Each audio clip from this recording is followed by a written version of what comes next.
سلام بچه ها، خوش اومدید به اولین ویدیو از کانال خودتون. امروز میخوایم بریم مکان روح معروف جی تی ای که همه جا میبینیمش، توی اینستا، تلگرام، همه جا پستش میکنن مردم و گیمرها. میخوام برم بهتون نشون بدم.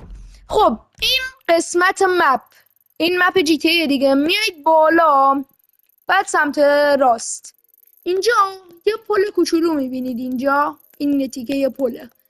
این مسیر فرعیه رو ما اومدیم میخوایم با این موتور بریم بالا. اگه این مسیر رو برید میرسید به اون روح که این مسیر است. ما از اینجا میایم، این یه تیکه است. روح دقیقا میشه اینجا.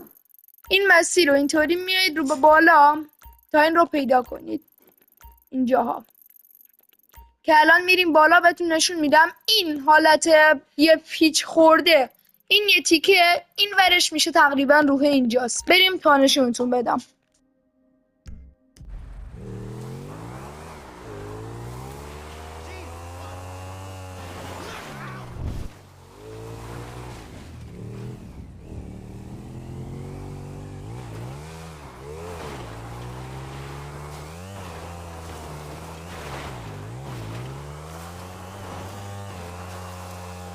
خب ما این مسیر رو بالا میریم تا برسیم به اونجا.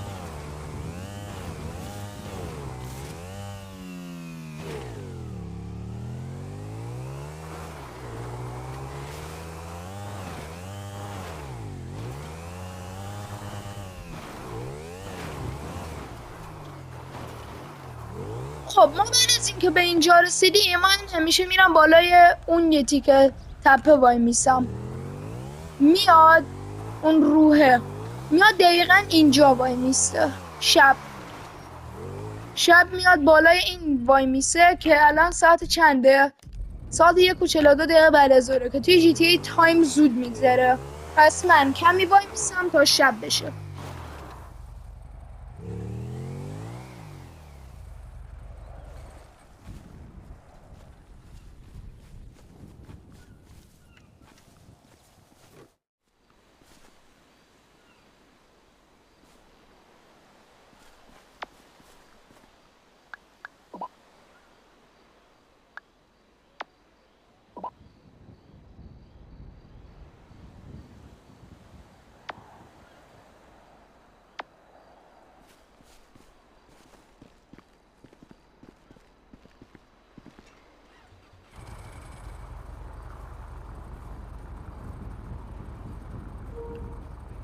خب بچه ها، من یه اشتباهی که کردم، مکان روح اونجا نیست، اون رو به روه. نگاه کنید، الانم براتون میگیرم ویدیو رو که الان میرم نزدیک براتون ازش عکس میگیرم.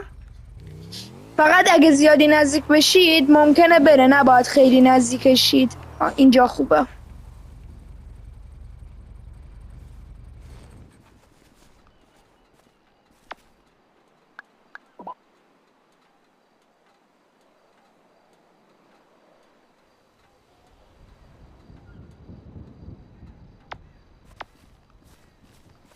خب بچه ها، اینهاش من الان میرم نزدیک کنم غیب میشه. بعد یه نوشته خیلی جالب زیرش نوشته.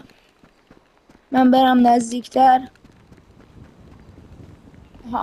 نگاه کنید، اینجا نوشته جوک که الان رفت چون من نزدیک بودم.